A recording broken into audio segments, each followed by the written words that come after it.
안녕하십니까.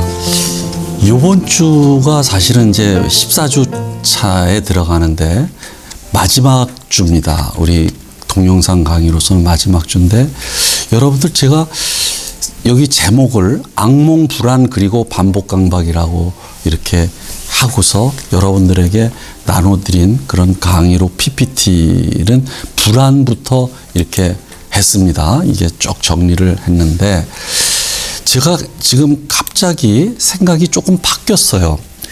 여러분들에게 악몽을 조금 정리를 먼저 하고 왜 우리가 불안과 그리고 그것을 해야 하는지를, 지금 우리의 악몽의 이론의 위치가 어디쯤 와 있는지를 한번 먼저 여러분들에게 보여드리겠습니다.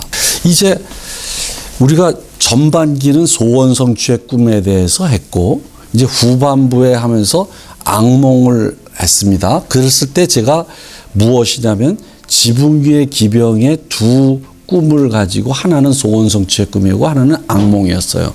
이랬을 때 그 두 번째 꿈의 악몽은 무엇이었습니까? 버젓이 살아있는 남편이 불에 타 죽는 그러면서 그것에 깜짝 놀라서 깨는 악몽이다. 이랬을 때 제가 여기서 알 수 있는 일은, 악몽이라고 하는 것은, 자 봅시다. 악몽이라는 것은 심리 내적인 실제 죽음이 인간 주체계를 방문하는 것이다. 이렇게 얘기할 수 있습니다. 그럼 뭐냐면 첫 번째 꿈에서는 외적인 죽음인데도 불구하고 소원 성취를 하면서 수면을 연장했단 말이죠. 그런데 두 번째 꿈은 뭐냐면 심리 내적인 죽음이 찾아오는 것이다. 근데 이것을 뭐라고 하느냐?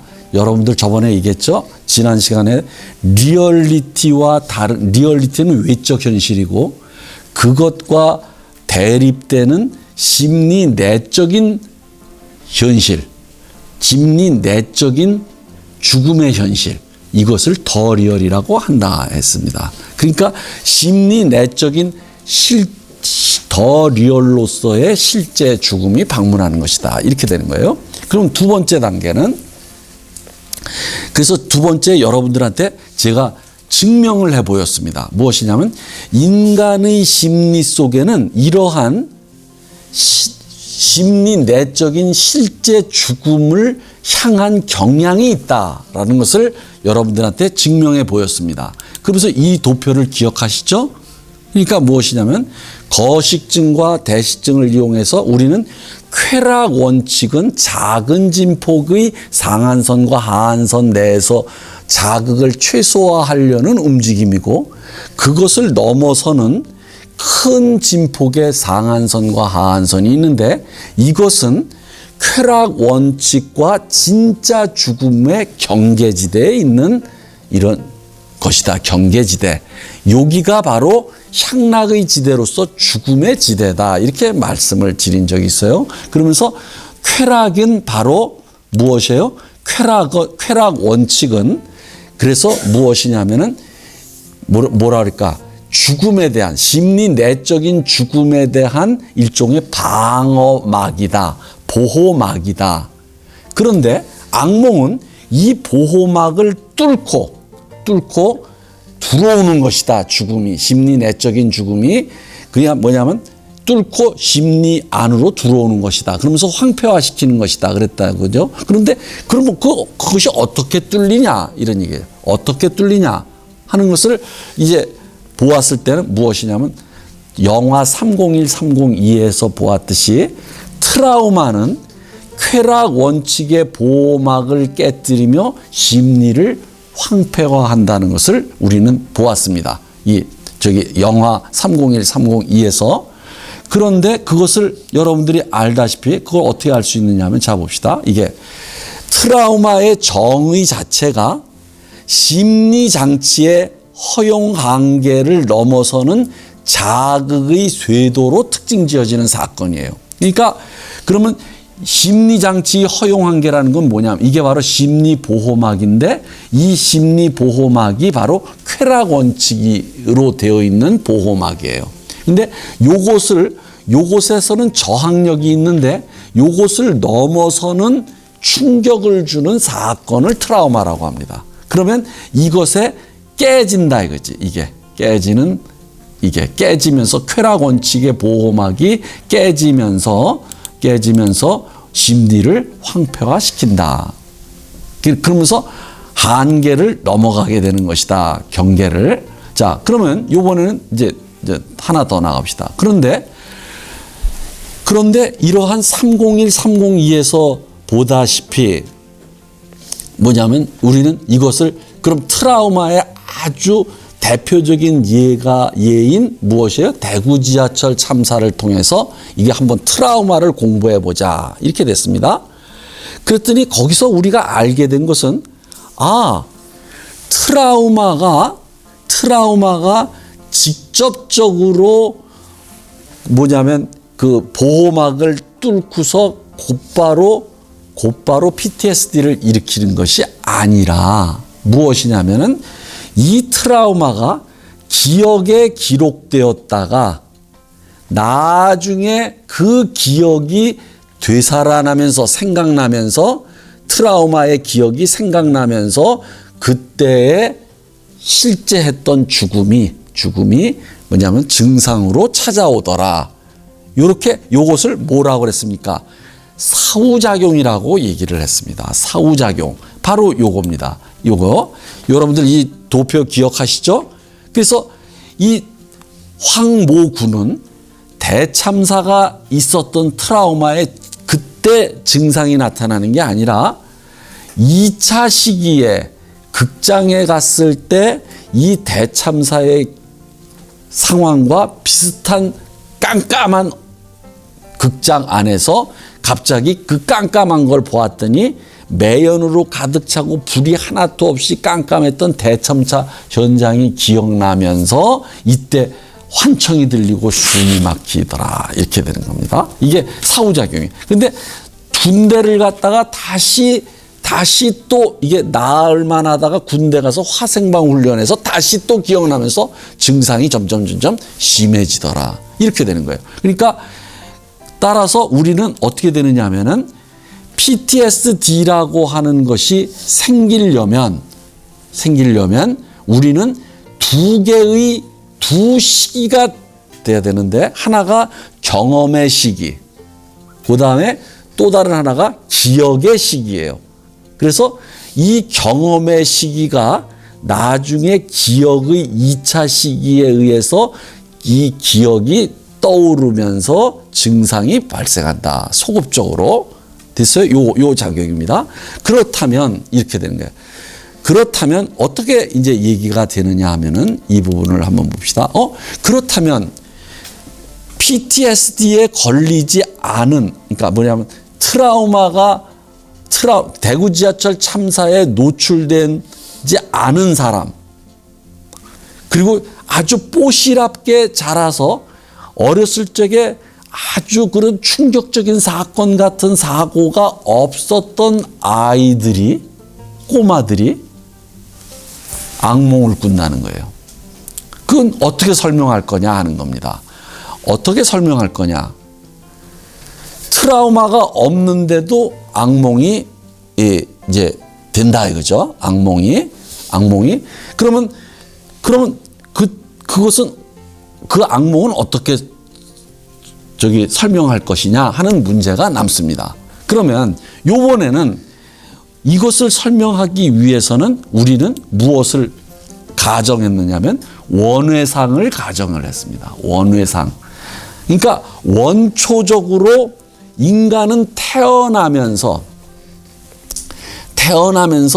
어떤 최초의 상처를 입는다는 거예요. 트라우마를 입는다. 그것이 바로 트라우마를 당한다. 그것이 원회상인 거예요.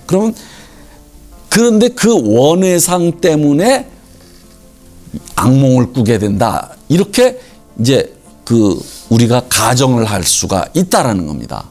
그러면 이 원회상이라는 것은 무엇이냐 하는 겁니다. 이 원회상이라는 것. 그 다음에 두 번째가 대구 지하철 참사 때 PTSD에 걸린 사람들이 악몽을 많이 꾸잖아요.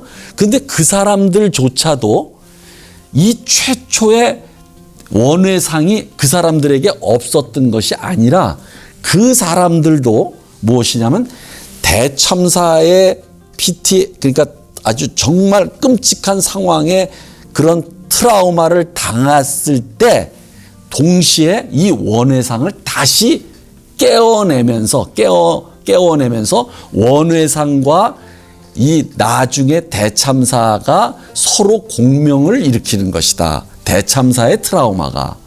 이렇게 볼 수 있다는 거죠. 그래서 여러분들한테 제가 말씀드렸듯이 자, 여기서 말이 굉장히 어렵습니다. 지금 이 부분이. 여러분들 지금 이것은 우리가 저번에도 말씀드렸듯이 무엇이냐면 증명할 수 없는 겁니다. 죽음은. 그런데 우리는 이것을 논리적으로 증명에 들어가는 거니까 여기서 잘 이해해야 됩니다. 자, 우선은 제가 뭐라 그랬습니까? 그 트라우마가 대구 지하철 참사가 트라우마가 있잖아요. 그러면 2차 시기의 기억의 시기와 1차 시기의 트라우마가 2차 시기의 그 기억의 시기와 무엇과 일어나면서 공명이 일어나면서 유사성에 의해서 주파수가 같아서 공명이 일어나면서 증폭되는 것이 소리가 증폭되는 것이 증상에 비유할 수 있다. 그렇게 말씀드렸지 않습니까? 이 공명 현상을 얘기했잖아요. 그런데 이렇게 대참사 이후에 1차적인 트라우마와 2차적인 기억이 공명도 되지만 더 큰 공명은 이 공명이 다시 원회상과 공명한다는 겁니다. 그래서 제가 지금 여기에 이렇게 두 개를 그린 겁니다. 이게 원회상과 이게 공명을 일으키는 거예요. 그러니까 요 A가 원회상이에요. 이건 아주 어렸을 적에 경험한 트라우마이기 때문에 기억이 안 나는 거예요. 그리고 이것은 아주 어렸을 적에 했을 뿐만 아니라 인간에게 보편적인 구조로서의 트라우마예요. 오케이? 심리 구조로서의 트라우마다. 이 트라우마가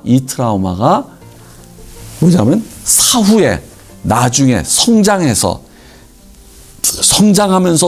겪는 구체적인 현실적인 실질적인 트라우마와 공명을 일으킨다. 그러니까 트라우마 하나 자체가 소리굽새로서 공명이 되지만 그것은 다시 원회상과 공명을 일으킨다. 그러면서 엄청난 증폭을 가져오는 것이다. 그래서 제가 얘기했지 않습니까?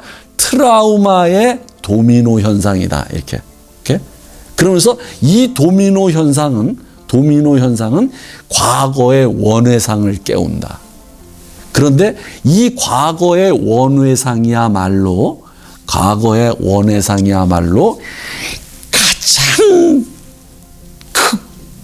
가장 끔찍하고 가장 크고 가장 강력한 그러한 트라우마다. 그럼 그 트라우마는 무엇이겠느냐? 우선 첫째는 이것은 죽음과 관련되어 있습니다. 이 원회상은. 그럼 무엇의 죽음이냐 이런 얘기입니다. 무엇의 죽음이고 이 죽음이 왜 다시 찾아오는 거냐 하는 문제가 생깁니다. 그러면 여러분들 이제 그것이 이제 얘기하는데 우리 인간은 최초에 무슨 트라우마를 겪느냐 하면은 바로 어머니와의 분리입니다. 이게 어머니와의 분리예요. 제가 우리 이 강의 초반전에 말씀을 드렸죠. 인간은 무슨 상태로 태어나요? 다른 동물은 태어나자마자 걷거나 뛰면서 자기가 먹을 것을 자기가 찾으러 갈 줄 알아요. 인간만이 남의 도움이 없으면 죽을 운명에 놓이는데 그때 그래서 나에게 젖을 달라고 엄마를 부릅니다. 그러면 엄마는 그 아이에게 젖을 줍니다. 그러면 그 아이를 낳아주었기 때문에 그 엄마가 절대적으로 비치는 게 아니라 여기야말로 절대성이 갖게 되는 거예요. 왜냐하면 자기가 엄마의 도움이 없으면 자기는 죽을 운명에 놓였는데 엄마가 도움을 주니까 그 엄마가 절대적으로 보이는 겁니다. 나를 낳아줬기 때문에 더 절대적으로 보이는 게 아니에요. 그러니까 이것은 절대자의 위치에 놓이게 되고 엄마는 이것은 절대적인 사랑입니다. 아시겠어요? 그런데 이 절대적인 사랑의 대상인 어머니와 분리돼야 돼요. 여러분들 이때 분리를 그냥 구체적으로 딱 한마디로 얘기를 한다면 젖대기예요. 이게 겉으로 보기에는. 그러나 젖대기만이 아닙니다. 더 중요한 게 있습니다. 이 대상은 절대적인 사랑의 대상인 만큼이나 금지되어 있습니다. 오케이? 엄마를 사랑하지 말라. 오케이? 이것을 뭐라 그래요? 근친상간 금지다. 이렇게 금지되어 있습니다. 근데 그 사실을 아이들은 만 3살서부터 5살 사이에 그걸 깨닫습니다. 깨달아요. 그런 성적인 대상으로 어머니는 금지되어 있다는 것을. 오케이? 그렇습니다. 이게 여기서 금지되었기 때문에 엄마와 분리돼야 돼요. 그리고서 무엇이에요? 무엇을 갑니까? 여러분들 이제 독립을 하게 돼요. 홀로서기가 돼야 되는 겁니다. 이게 성인이 되는 과정이에요. 그러면 결국은 무엇이냐면 이러한 엄마와의 분리는 필연적인 과정입니다. 성인이 되기 위한 필연적인 과정이고 구조적인 순서예요. 오케이? 됐습니까? 그러니까 구조적으로는 최초의 절대적인 사랑의 대상인 어머니를 뭐예요? 상실할 수밖에 없는 거예요. 이 상실은 어머니가 살아 있어도 어머니가 죽는 겁니다. 이 아이에게는. 이것이 바로 어머니의 죽음이에요. 오케이. 이게 어머니가 살아 있어도 나에게는 어머니가 죽는 겁니다. 그러면 왜냐하면 금지된 대상이기 때문에. 그러면 그것을 누가 금지시키느냐? 아버지가 금지시킵니다. 여러분들 이것을 아버지의 법이라고 얘기를 해요. 그래서 그 아버지의 법을 받아들인다는 것은 아까 지난 시간에 동일시에 대해서 얘기했죠. 아버지의 법을 동일시를 통해서 자기가 자아로 받아들이는 겁니다. 이것을 초자라고 해요. 초자의 형성과 동시에 엄마를 포기하는 겁니다. 엄마를 포기해야 돼요. 이게 정상화되고 성인이 되는 과정이에요. 자, 제가 지난 시간에 멜랑콜리와 애도의 차이를 얘기하면서 여러분들 진짜 멜랑콜리 가면 안 됩니다. 대상을 동일시해서 가지고 들어오면 안 됩니다. 대상을 포기하십시오. 이렇게 됐다 그랬죠. 대상을 어느 정도로 포기하느냐? 기억에서 지워버릴 정도로 포기해야 된다. 오케이? 그것이 바로 당신의 정신의 건강을 유지하는 길이다.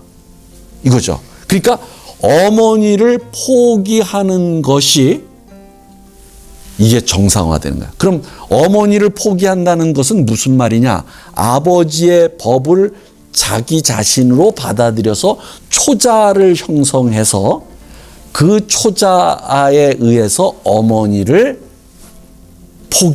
포기하고 상실시켜 버리는 겁니다. 그러니까 현실적인 어머니가 살아 있어도 어머니는 죽은 거예요. 여기서 사랑의 대상으로서의 어머니는 죽은 것이다. 이것이 정상화인데 이것이야말로 인간이 경험하는 최초의 트라우마다. 오케이? 사랑하는 대상의 죽음. 오케이? 사랑하는 대상의 상실. 오케이? 이것이 최초고 두 번째가 이것은 누구에게나 다 해당되는 보편적인 것입니다. 보편적인 것이에요. 그러니까 여러분들 대구 지하철 참사는 대구 시민이라고 하더라도 겪지 않은 사람이 많아요. 저거는 몇 사람에게 국한된 겁니다. 그렇죠? 그러나 이 사랑하는 대상의 상실, 이거는 모든 사람이 동서양을 막론하고 모든 인간이 어렸을 적에 겪어야만 되고 겪는 그러한 최초의 무엇이에요? 그 트라우마다. 됐죠? 그러면 최초의 트라우마가 바로 원외상인데 그 원외상은 무엇입니까? 사랑하는 대상의 죽음이에요. 그것이 바로 이쪽에 멜랑콜리로 가지 않기 위해서는, 그러니까 멜랑콜리가 굉장히 보편적인 이유는, 멜랑콜리 환자가 많은 이유는 바로 이 구조 때문에 그렇습니다. 이 구조 때문에. 됐어요? 자, 그러니까 그러면 멜랑콜리에 걸리지 않으려면 어떻게 해야 된다고 그랬어요? 제가 어머니를 포기하라. 그래서 저는 저의 대학원 제자들한테는 이렇게 얘기합니다. 어머니를 죽여야 네가 산다. 어머니를 죽여야 네가 산다. 그래서 사실은 여러분들 불효가 바로 효도를 하는 겁니다. 왜요? 불효가 효도를 한다는 뜻은 뭐냐면 내가 건강하고 아주 정말 즐겁고 행복하게 사는 것이 어머니가 바라는 건데 그것을 실현하려면 어머니를 죽여야지 내 정신이 건강해지니까. 그러니까 그것이 효도죠. 아주 역설적으로 되어 있습니다. 이 부분이. 그런데 요컨대 간단히 말씀드리면 제가 이것부터 하기 위해서입니다. 그러니까 결국은 이제 원외상과 그 이후에 성인이 되어서 겪는 많은 트라우마들이 원외상과 뭐냐면 공명작용을 일으키면서 증폭이 되면서 증상이 나타나는 것인데, 그런데 이 원외상이야말로 가장 보편적이고 가장 끔찍하고 가장 충격적이고 가장 견디기 어려운 그런 트라우마인 이유는 바로 인간은 뭐냐면 죽을 운명으로 태어났는데 이때 뭐냐면 도움을 주는 절대적인 사랑의 대상이기 때문이다 이거죠. 어머니가. 됐어요? 그러니까 이게 제일 끔찍한 거예요. 따라서 우리가 대구 지하철 참사에서 거기서 보았을 때 사실은 그 부모가 두 분이 있었죠. 외동딸을 잃은 그 두 부모가 정말 견디기가 어려운 겁니다. 정말 이거 뭐 생각만 해도 정말 눈물이 납니다. 그분들은. 그러니까 여러분들 이 말이 있습니다. 부모가 죽으면 땅에 묻지만 자식이 죽으면 가슴에 묻는다.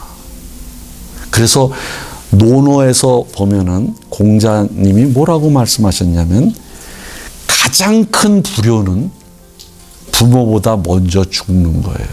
자식이. 그거는 불효 중에 불효다 이렇게 말을 했어요. 그러니까 많은 부모들은 이렇게 합니다. 차라리 늙은 나를 데려가지 이렇게 얘기합니다. 그러니까 여러분들은 요 논리를 지켜야 됩니다. 어머니를 포기하라. 그것을 아주 조금 더 좀 여러분들에게 아주 인상 깊게 얘기하면 어머니가 죽어야 내가 산다. 오케이? 어머니를 포기하라. 오케이? 포기하라. 포기하지 않으면 어떻게 돼요? 멜랑콜리에 걸리고 증상이 생깁니다. 어머니를 포기하지 않으면. 그래서 제가 이렇게 아주 강력하게 얘기합니다. 왜 강력하게 얘기하느냐? 다시 한번 말씀드리면 제가 어머니를 죽이라는 게 아닙니다. 여러분들의 정신 건강과 여러분들이 행복한 것이 정말 제일 중요한 것이다. 그래서 너 자신을 사랑하라고 그렇게 강조하는 것이다. 우리가 이 과목이 꿈의 해석과 심리의 이해인데 저는 요번 학기 강의 전체를 한마디로 요약을 하라고 한다면 너 자신을 사랑하라. 너 자신을 사랑하기 위해서는 부모를, 어머니를 포기하라. 이렇게? 어머니를 포기하라. 어머니를 죽여라. 이러한 아주 역설을 제가 말씀을 드리는 겁니다. 자, 이제 제가 악몽 이론을 다 요약을 했습니다. 요약하는데 이제 요런 것을 잊어버리지 않은 상태에서 조금 더 무엇이냐면 이제 좀 자세하게 설명을 하겠습니다. 그것이 무엇이냐면 첫째, 불안과 경악의 관계에 대해서입니다. 그런데 그 불안과 경악입니다. 그럼 이제 제가 또 여기에 대해서도요. 이제 심리의 이해 쪽으로 이제 오는 겁니다. 우리가 이제 꿈의 이론에서 불안이 어느 정도로 중요하냐 하면은, 자 봅시다. 어느 정도로 중요하냐면 프로이트는 불안을 하나의 신경증으로 정의하면서 시작해서 정신분석을 창시했고, 그리고 죽을 때까지 불안 이론을 여러 번 수정하면서 불안 이론을 내세웁니다. 그러니까 불안의 문제는 무엇이냐면 정신분석의 알파요 오메가다. 그 말은 무슨 말이냐면 여러분들 심리의 알파요 오메가라는 말입니다. 그러니까 이 불안은 알파요 오메가입니다. 심리에 그만큼 중요한 거예요. 심리의 시작이자 심리의 끝이에요.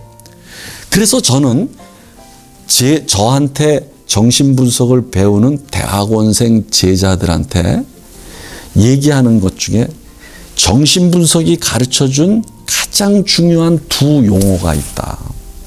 그것은 하나는 불안이고 하나는 우울이다. 멜랑콜리. 이 두 가지 문제가 정신의 가장 핵심적인 문제다. 그러면 이제 불안으로 들어가겠습니다. 그러니까 여러분들이 지금 나의 강의를 듣는 사람들이 이 강의가 지금 86명인데 내가 보건대는 반 이상이 불안을 경험하고 있거나 어쩌면 많은 수의 학생은 뭐예요? 불안 신경증에 시달리고 있습니다. 자, 그러면 불안은 꼭 고치거나 누군가에게 얘기를 해야 된다는 겁니다. 그러면 여러분들 불안이 무엇인지를 잘 모를 겁니다. 그러면 제가 우선 얘기를 할게요. 프로이트가 불안의 문제에 천착하면서 불안을 맨 처음에는 증상으로 보았습니다. 나중에는 일종의 정동이라고 해서 아펙트로 보는데 여러분들에겐 그렇게 전문적인 건 필요 없습니다. 차라리 증상으로 보는 것이 여러분들이 이해하기가 좋아요. 그러면 불안의 증상이 제일 돋보이는 증상이 무엇이냐? 여러분들 가슴이 두근거리지 않습니까? 가슴 두근거리면 무조건 불안이에요. 그게. 가슴 두근거림. 그럼 선생님 어떤 예쁜 여자가 갑자기 내가 사랑에 빠지게 만들 어떤 대상을 보는 순간 가슴이 벌렁벌렁 두근거리는데요. 그건 사랑 때문이 아닙니까? 사랑도 불안의 일종이다. 그래서 사랑도 불안의 일종입니다. 여러분들 이게 선생님 정말 궤변을 늘어놓으시네 이렇게 들으실지 모르지만 이런 것을 설명하려면은 여러분들은 정말 아직까지 너무 기본 지식이 없으니까 내가 얘기 안 하는데 아무튼 가슴 두근거림으로 나타난다. 이게 첫 번째 제1 증상이에요. 그러면서 이게 이제 심해지면 부정맥, 심계항진 이런 게 일어납니다. 그 다음에 이제 두 번째가 호흡이 가빠져요. 이렇게 불안하면서 호흡이 막 가빠집니다. 호흡 가빠지면서 막 숨 넘어가는 사람도 있어요. 그러니까 심하면은. 그러니까 호흡이 빨라지면서 가빠집니다. 오케이? 가빠집니다. 요거 호흡곤란. 그다음에 세 번째가 이제 여기서부터는 이제 불안이 다른 감정 현상과 결합이 되면서 나타나는 거예요. 자, 여기서 5번부터 봅시다. 오열 발작이에요. 이것은 무엇이냐면 여러분들 저기 디 아워즈에서 그 남자 주인공의 동성애 애인이 찾아왔을 때 그 여자가 울지 않습니까? 막 불안해하면서 울지 않습니까? 그게 바로 오열 발작입니다. 오열 발작. 이게 가장 많아요.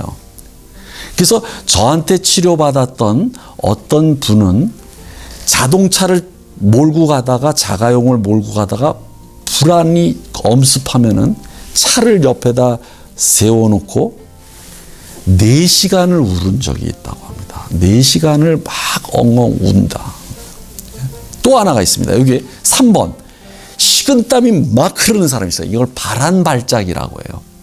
이때 발작이라는 단어를 여러분들 그 나쁜 의미로 생각하면 안 됩니다. 발작 그러니까 그냥 몸이 뒤틀리고 막 이렇게 좀 나쁜 현상으로 보면 안 되고요. 이때의 발작이라는 뜻은 뭐냐면 프랑스 말로 악세라고 하는데 그건 뭐냐면 증상이 발생한다라는 뜻입니다. 증상이 발생한다. 발작. 이렇게 발작하고 있네. 지랄 발작하고 있네. 발광하고 있네. 이런 뜻이 아닙니다. 발작이. 오케이? 증상이 발생한다. 또 하나는 뭐냐면 춥거나 화끈거려요. 추운 것을 오한 발작이라고 합니다. 막 추워져요, 몸이. 여러분들 막 이상하게 추워지는 그거 다 불안입니다. 그 다음에 여학생들한테 많이 나타나는 게 있습니다. 갑자기 막 무지하게 먹고 싶어. 막 이걸 허기 발작이라고 그래요. 이것도 불안입니다. 그러니까 막 엄청나게 사다가 막 먹어 그냥. 내일 살찔 거는 걱정도 안 하고 그냥 무지하게 먹습니다. 이것이 어디로 발전해요? 폭식증으로 발전합니다. 그러니까 폭식증은 불안으로부터 나왔다는 걸 알 수 있는 겁니다. 그 다음에 숨이 가쁘거나 질식할 것 같고 그 다음에 이런 거 있습니다. 메스꺼울 때 있는 사람도 있어요. 또 이런 거 있습니다. 여기가 배가 쌀쌀 아픈 사람들 있죠. 무슨 신경을 쓰면은 그죠? 그거 불안이에요. 요즘은 이것을 과민성 대장 증상이라고 그러는데 프로이트는 그것을 불안으로 봤습니다. 그것이 불안이다. 오케이? 자, 그 다음에 뭐냐면 현기증 있죠? 현기증 나는 이것도 불안이에요. 여러분 히치코크의 현기증이라는 영화가 있습니다. 그거 한번 보십시오. 그 불안에 대한 이야기 영화인데 아주 좋은 영화입니다. 그 다음에 감각이 이상해요. 감각이 마비가 오면서 이렇게 만져도 감각이 없어요. 이상 감각. 우렬은 피가 심하게 증가하는 현상을 우렬이라고 하는데 우렬이 와요. 막 피가 막 솟구치는 것 같기도 하고 그런 다음에 자꾸만 이런 것도 있습니다. 여러분들 이인증이라는 게 있는데 이게 뭐냐면 내가 아닌 것처럼 보여지고 이 세상이 자꾸만 낯설게 느껴지는 겁니다. 낯설게. 여러분들 그런 거 있습니까? 낮잠을 자다가 깼는데 세상이 아주 환한 게 밤이 아니어서 그런지 이상하게 낯설게 느껴지는 적 있죠. 그것입니다. 그게 바로 그 심하게 나타나는 거죠. 자, 그러면서 죽을 것 같은 공포와 두려움이 옵니다. 됐죠? 자, 이제 될 겁니다.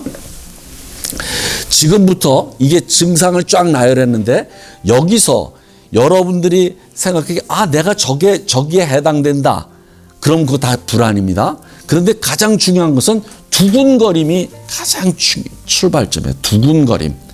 그러면서 여러분들 이 가슴에 이 심장이 쿵쾅쿵쾅 뛰는 소리가 들려요. 자기 자신의. 그런 거 불안한 겁니다. 불안. 자, 이제 증상을 다 나열했으니까 그러면 불안의 종류를 이제 프로이트가 이야기를 합니다. 그것이 이 두 번째로 넘어가는 불안의 종류. 우선 첫 번째가 유동성 불안. 여러분들 조금 심리학을 공부한 사람이라든지 그런 사람들은 이런 용어들이 있을 겁니다. 유동성 불안. 이거 다 프로이트가 찾아내고 프로이트가 명명한 거예요. 그 유동성 불안이라는 건 뭐냐면 여러분들 이런 거 있잖아요. 불안하게 되면 말이죠. 막연하게 괜히 이상하게 막 몸둘 바를 모를 정도로 이상해져요. 막 이상하게. 뭔가 특별한 이유나 대상이 없어. 그런데 막연해요. 마치 안개가 이렇게 부유하는 것 같아. 떠다니는 것 같아요. 그것을 유동성 불안 또는 부동성 불안이라고 그래요. 그런데 이런 것의 대표적인 게 여러분들 프로이트는 여러분들 쟤는 참 예민해. 예민하다 그러죠. 그 예민은 프로이트는 그 예민을 불안으로 봤어요. 예민하다. 그러면 여러분들 이런 거 있지 않습니까? 조금 몸이 아프거나 그러면 이 피부를 만지는 것도 이상하게 예민해지지 않습니까? 아주 뭐 까칠까칠하게 느껴지고 그런 식으로 신경이 예민해지는 것도 불안이다. 그 다음에 이런 거 있습니다. 여러분들 혹시 사무엘 베케트의 고도를 기다리며라고 하는 극작품을 아시는 학생들이 있는지 모르겠어요. 그럼 뭐냐면 막연하게 무언가가 기다리고 있는 것 같아. 기대하고 있는 것 같고. 그렇죠? 그러면서 뭔가가 이상하게 자기가 약간 근심에 이렇게 쌓이는 것 같이 느껴져. 근심도 불안으로 봤어요, 프로이트는. 그리고 이런 것들을 기대 불안이라고 프로이트가 명명을 합니다. 그러면 이것도 나와요. 자, 요것이 유동성 불안이에요. 그럼 두 번째, 그러나 이 불안보다 프로이트가 진짜 발견한 놀라운 것은 뭐냐면 방금 전에 얘기했죠. 어머니와의 분리 불안. 이 부분이 이제 바로 프로이트의 결정타입니다, 이게. 오케이? 그리고 모든 우울증은 이 사랑하는 대상과의 분리와 관계가 있다. 이렇게 얘기를 합니다. 최초의 사랑하는 대상, 절대적인 사랑하는 대상. 오케이? 예. 그러면 자, 이것을 찾아내는데 프로이트가 유명한 비유를 씁니다. 여러분들 옛날에는 화장실이 바깥에 있어가지고 어두울 때 밤에 화장실을 갈 때 굉장히 무섭지 않습니까? 그러니까 막 언니 깨워가지고 아니면 아빠 깨워가지고 살짝 가지 않습니까? 같이 가지 않습니까? 화장실 갈 때. 그러면 여러분들 어두운 게 불안한 걸까요? 어둠이 불안의 원인일까요? 아니라고 얘기하는 거죠. 프로이트는 여기서 이런 겁니다. 어떤 아기가 어둠 속에서 혼자 울고 있다. 불안해서 우는 거예요. 어린 아기가. 그러니까 불안은 어릴 때서부터 이게 태어나자마자 생깁니다. 근데 이게 어릴 때 어린 아기가 방에서 혼자 어둠 속에서 울고 있다. 그러면 어두운 것이 이 아이의 불안의 오열발작의 원인일까? 오열발작의 불안의 원인일까? 그럼 어둠이 원인이라면 불을 켜서 밝게 만들어주면 울음을 그쳐야 되지 않았습니까? 불을 켰는데도 계속 울더라는 거예요. 밝은 데로 데리고 나왔는데 울더라. 따라서 어둠이라고 하는 것은 여러분들 어두운 날 어두운 밤에 뒷골목에 혼자 가니까 막 불안하니까 어두우니까 내가 불안하다. 그거 틀린 겁니다. 어둠은 불안의 부수적인 원인이지 부수적인 요소이지 핵심적인 요소가 아니다. 두 번째, 그럼 혼자 있어서 고독하니까 외로움이 불안의 원인이냐. 외로움을 많이 타는 사람이 있습니다. 그것도 불안이에요. 외로움. 혼자 있다. 그러면 아기가 혼자 있으니까 요번에는 보모를 붙여줬어요. 보모, 오케이? 보모를 붙여주는데 그래도 계속 울어요. 따라서 혼자 있는 것만이 그것도 보조적인 원인이지 요소이지 그것이 핵심적인 것은 아니다. 그러니까 고독보다도 외로움보다도 불안이 더 우선합니다. 그러니까 불안이 외로움보다 더 무서운 거예요. 그런데 이때 바깥에서 문을 열고 어머니가 들어오면서 누구누구야 이렇게 부르니까 울음을 딱 그치더라 이거예요. 딱 그치더라. 이것은 또 제 얘기를 하나 하겠습니다. 제 딸아이가 돌이 되기 전에 독일로 연수를 가는 바람에 제가 1년 동안을 제가 키웠어요. 제 딸아이를. 1살에서 2살 사이에 1년 동안인데 아주머니들이 막 울어요. 아무리 뭐 보모가 아무리 잘해도 울어요. 할머니가 해도 안 울어요. 그런데 내가 문을 열고 딱 들어오면서 누구누구야 라고 부르지 않습니까? 제 목소리가 딱 들리자마자 울음을 그쳐요. 이렇게. 여기서 프로이트는 유명한 말을 합니다. 아기의 불안에서 우는 오열 발작은 사랑하는 대상이 곁에 없기 때문이다 라고 하는 유명한 감동적인 말을 합니다. 그러니까 보모도 안 되는 거야. 사랑하는 대상이어야 되는 거예요. 그러니까 어머니 목소리만 있어도 되는 거야, 그냥. 그러니까 사랑하는 대상이 곁에 없기 때문이다. 그러니까 이것이 바로 분리불안이에요. 분리불안의 그 원이 된 겁니다. 그런데 이제 나중에 알게 되겠지만 이때 사랑하는 대상은 어머니가 아닙니다. 사실은 어머니가 아니어도 돼요. 우리 인간은 바보 같아서 자기 엄마를 알아보지 못해요. 여러분들 남극에 가면 펭귄이 있습니다. 30만 마리가 모여 있어요. 그런데 어미를 찾을 줄 알아요. 모든 새끼들은 30만 마리 중에서 어미를 찾아. 근데 인간은 바로 옆에 있는데도 이게 친엄마라는 걸 몰라요. 바보라니까. 이렇게? 그러면 뭐냐면 엄마라고 가르쳐줘야지 엄마인 줄 알아요. 그러면 뭐냐면 아이들은 이렇게 됩니다. 우선 첫째가 태어나자마자 아까 얘기했잖아요. 무원 상태. 남의 도움이 없으면 죽을 운명에 놓인 상태에서 첫 번째 도움을 주는 사람이 무조건 사랑의 대상인 거예요. 친모가 아니어도 되는 거예요. 이렇게 친모가 아니야. 그때 이 몸은 어떻고 그러니까 여기서 우리는 무엇을 알 수 있느냐?